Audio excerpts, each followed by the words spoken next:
Hey guys, this is Anthony Morganti. I am MrPhotographer.com. A few weeks ago, I did a video demonstrating how to apply your watermark to an image in Luminar 4. When that video posted, a lot of people commented asking me to create a video demonstrating how to create a watermark. So in this video, I'm going to show you how to do it, and we're going to do a lot. Now, I'm going to demonstrate how to create the watermark using Photoshop, but everything I'm going to show you is applicable to any application that allows you to apply text in layers. So that's like GIMP, Affinity Photo, and dozens of others. Now, not only am I going to show you how to create the watermark, I'm going to demonstrate where you could find fonts, because if you're like me, none of the fonts that are in Photoshop or Affinity Photo are any good. I want to find something different, and so I'm going to help you with that. And I'm going to show you how to find fonts if you're a Creative Cloud subscriber and or if you're not. So let's start there. Let's say that I don't like any of the fonts that are in my Creative Cloud Photoshop and I want to find some others. What you need to do is just open up the Creative Cloud app, and over on the left-hand side, resource link second from the top is fonts. Click on that and it will go to fonts.adobe.com. and you'll see all kinds of fonts. And we could narrow it down a little bit on the left-hand side. Go to Script Fonts. And let's say you could see the ones that are already installed have this kind of power switch turned on. So just, find a font. Let's say you like this one, but it's not installed. Go to View Family. Click there, and if there's more than one font in that family, it will show it. And usually that's like bold and regular, stuff like that. Now it's only showing one font. If you want this font installed in Photoshop, just to activate the font, turn the switch on, and it will automatically download to your computer, install on your computer, and be available in Photoshop. Actually, it'll be available in any application, as far as I know, beyond Photoshop as well, because it gets installed on your computer. So that's done. Now, if you're not a Creative Cloud subscriber, there's a number of places where you could get free fonts. And in the description below this video, I'll have a list of 3 or 4 that I found. One, though, that I found that I like above all others is dafont.com. Everything's free. You could make optionally a donation to the person or company that created the font. And you don't have to register, so you don't have to give them any personal information. And you could narrow it down. They have thousands of fonts. So under script, I clicked on calligraphy. Then in the preview box, I wrote my name so it shows up. And then I'm showing it in large just so that I could see it in large. And it's sorted by popularity. And I'm not going to be too fussy here for this demonstration. Let's just go to the Strong Farmhouse. All right. If you like it, download it. You have the option to donate to the author. On some of them, that donate button is missing. I don't see it on any of these. But on most of them, you have the option to donate to the author, and I encourage you to do so if you're going to use the font a lot. So we're going to click donate, or download, I'm sorry. So we're going to download this, and it automatically just downloads to my computer. So once it's downloaded, I have to get it installed. I'm going to close down that. All right, it's in my download folder. We'll open that. It's right there. It's zipped. I'm going to unzip it, and I have my Mac set up so when I unzip something, it unzips to the desktop. Now, it's in a folder, and inside of that folder will be the font and usually it's like a text file. In this case, it's an OTF file, but a lot of times you'll have a text file. The text file will be like licensing information, free to use for non-commercial use, stuff like that. But in this case here, we have the text file is TTF and OTF. We're interested in that TTF file. Now, to install it onto your computer, whether you have a Mac computer or a Windows computer, just double click right on the font. Double click on the .ttf file. If you have a Mac, your font book will open up. If you have a Windows computer, whatever app is on Windows for fonts will open up. But on both of them, there'll be a button somewhere to install the font. Just do that, install font. Now it's installed. And it's inside of Photoshop, it's inside of GIMP, it's inside of Affinity Photo. You're good to go. Once it's installed, you could get rid of this. All right, so that's gone. Now we're going to create our watermark. And I mentioned I'm going to do it in Photoshop. And when we're all said and done, we're going to apply it to this image. And I'm going to show you how to create a Photoshop brush. So you could apply it to the image with a brush. That comes in really handy because you can change the color to anything you want when you use a brush. And I'm also going to show you how to then once we create it, to create a PNG file, which you could use on other applications. So what we're going to do is go to File, New. And the size isn't that important. I'm going to make it relatively large, width of 3000 pixels, height of 2000 pixels in landscape orientation. Resolution is 72, 8-bit RGB color, and it's going to be white. So we're going to click Create. So we have this white piece of whatever on our computer. Now we're going to go to our fonts, or our actual type, and this is the T key right here. This is the type tool. I often call it the text tool incorrectly. And if you click with the left mouse button, hold on to that, you'll see there's a horizontal type tool and a vertical type tool. We, of course, want that horizontal type tool, and we want to paint in black. If you don't have black up here, like I don't, just click on that little swatch right there and put FFF, FFF, and that is black. And then click OK. No, that is white. Black is 0000000. I always get those backwards for some reason. So we have black. There. Now you know black is 0000000 and white is FFF, FFF. Okay. Big deal. Now where's that font? We got to find that font. So we go to this drop down, and what was it called? I forgot. It was something Farmhouse, right? Began with an S. It was Strong Farmhouse. Here it is right here. So we'll click there, and now click anywhere on our document, and it defaults with lorem ipsum, and we're going to write our name.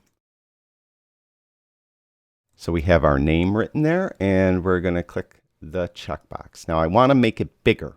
So what we're going to do is we're going to double click on the T over here in the layers panel, and then we're going to go up to the font attributes, and you can see this is the size here, and you could do the drop down, but it's not going to be big enough. So just go over the T's there, and you'll turn into the scrubby slider. Click with the left mouse button and drag to the right, and you'll just make it really big. We're going to make it pretty big. Now click the check mark there, and then we're going to get the V key. Hit the V key for the move tool. Why does this look different than what I remember?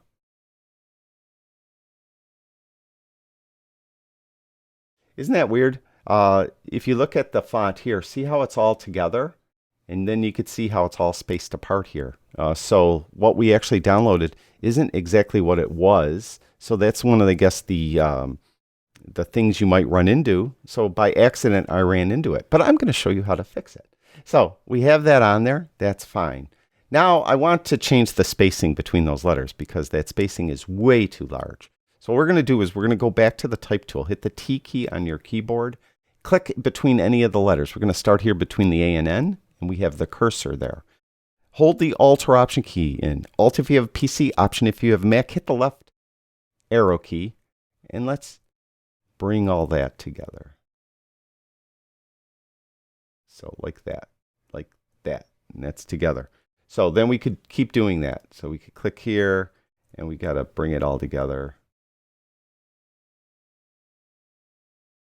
To make it go a little faster, we'll click here. You hold in that Alt or Option key again. That's Alt if you have PC, Option if you have Mac. Hold the Shift key with it, and you'll go a little quicker, a little faster, supposedly. Then click here.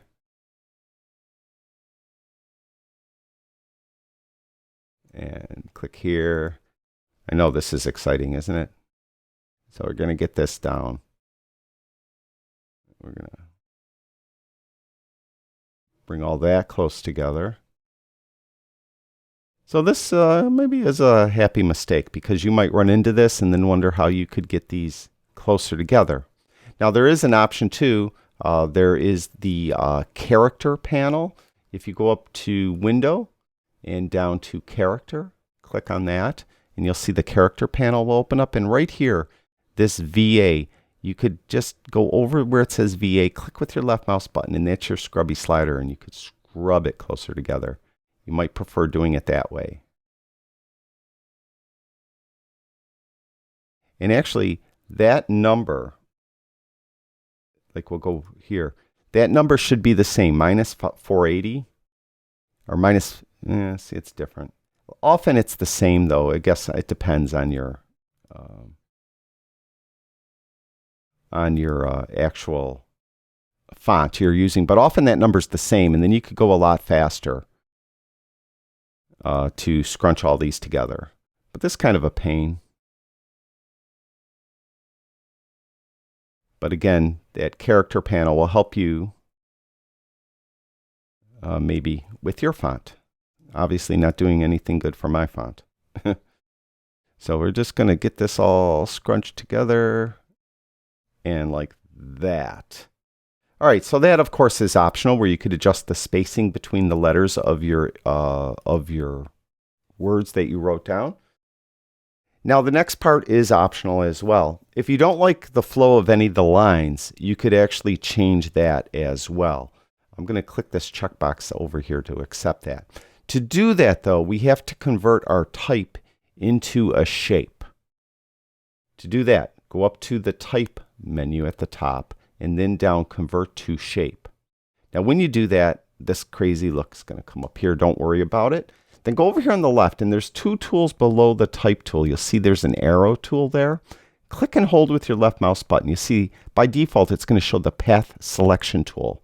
We want the tool below it, the direct selection tool. So we have that. Now just click anywhere outside. So we're back to kind of normal. Let's just say, for the sake of argument, that I don't like the way this end of this cross of the A is. So what I'll do is I'll just draw a little square over the end, like that. And you can see how it selected the A with all these little squares. I'm going to zoom in by hitting Command plus on my keyboard a few times. On a PC, you hit Control plus. Hold the space bar in to turn it into the hand tool, and I'll drag it this way. Now you'll notice some of those squares are white and some are black. The black are the actual selection. That's the part that's selected right now, because that's where I drew the little square. And what I want to do now is just click, like grab that end black box, and I could drag this around. Right? So I could change the look here of that end. And you could do that anywhere. It's a little tricky. You're going to have to practice. It's going to be a lot of hit and miss. When you're done with something, then just click outside of it. And then if you want to do something else, draw a little square around that. And then you could see that you could then affect those as well. Change those around. I'm going to hit Command 0 to go back out. So, you know, that again is optional. Something you may want to do, you may not want to do. I'm going to go to the Move tool just to undo that. So we've changed the spacing of the letters. We've changed some of the flow of those lines. I kind of messed it up, but who cares? And now I want to add photography on here. So to do that, I'm going to get another font. So I'm going to go to the Type tool again, hit the T key on my keyboard. Again, it's right there. And one font I like is Bondi Small Caps. It's just a font I like. I'm going to click below my name right here. And I'm going to write photography. All right. And we're going to click the checkbox right there to accept it. I'm going to go to the Move tool. Again, that's a V key. It's the top tool over here. And we'll move it under my name. Now, it's a little too big, so I'm going to double click on the T. So we're going to resize it. And to resize it, I'm going to go up here above on the top and over those T's and just kind of shrink it. All right. So far, so good. So we'll click OK. Now, still with the Move tool, I want to move it up a little bit. That maybe. And if I don't like the spacing between the letters, I could go back to my character panel. And right here, this VA that is highlighted as opposed to the other VA we used, I could hover over that and I could move it right or left to, like, you know, bring that spacing out more or in more, whatever I like. You know, it's easy to do. Now, all right, so far, I guess so good. So we're going to move it over, try to space it a little better. All right. Now, what I suggest you do, in this case here, I have a type layer, and then I have that shape layer. You may not have the shape layer. You may have two type layers. It doesn't matter. What I suggest you do is you merge those together. To do that, click on the top layer. In this case, it's a type layer. And I'm going to hold the Command key in and click on that second layer, that shape layer. Again, you may not have that shape layer. You may have two text layers. Doesn't matter.